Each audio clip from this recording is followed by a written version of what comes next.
కూటమి ప్రభుత్వం ప్రశ్నించే గొంతులను నొక్కడమే పనిగా పెట్టుకుందని మండిపడ్డారు వైఎస్ఆర్సీపీ అనంతపురం జిల్లా అధ్యక్షుడు అనంత వెంకట్రామిరెడ్డి.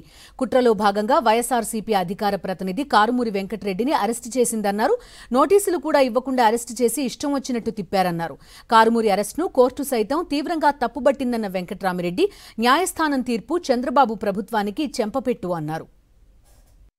కేవలం రాజకీయంగా ప్రతిపక్ష పార్టీలను కానీ ప్రతిపక్ష గొంతును మనం చేసి నొక్కడమే ఒక పనిగా పెట్టుకొని ఈ కూటమి ప్రభుత్వం కూడా పోతుంది. అనేకమైన ఇన్సిడెంట్స్ ఉన్నాయి. కారుమూరి వెంకటరెడ్డి గారిది కావచ్చు, జడ్జి గారే చాలా కూడా గట్టిగా కూడా వార్నింగ్ కూడా ఇవ్వడం జరిగింది. ఎలా ఇటువంటి కేసులు చేస్తారు, ఇలా తర్వాత కనీసము నోటీస్ ఇవ్వకుండా ఎలా అరెస్ట్ చేస్తారు, దీని ప్రకారం 7 సంవత్సరాల కంటే శిక్ష అనేది తక్కువ ఉండే దాని కింద విశిస్తే పోలీస్ స్టేషన్లోనే మీరు అనేది కూడా బెయిల్ ఇవ్వచ్చు, మీకు కంప్లీట్గా ఉంది.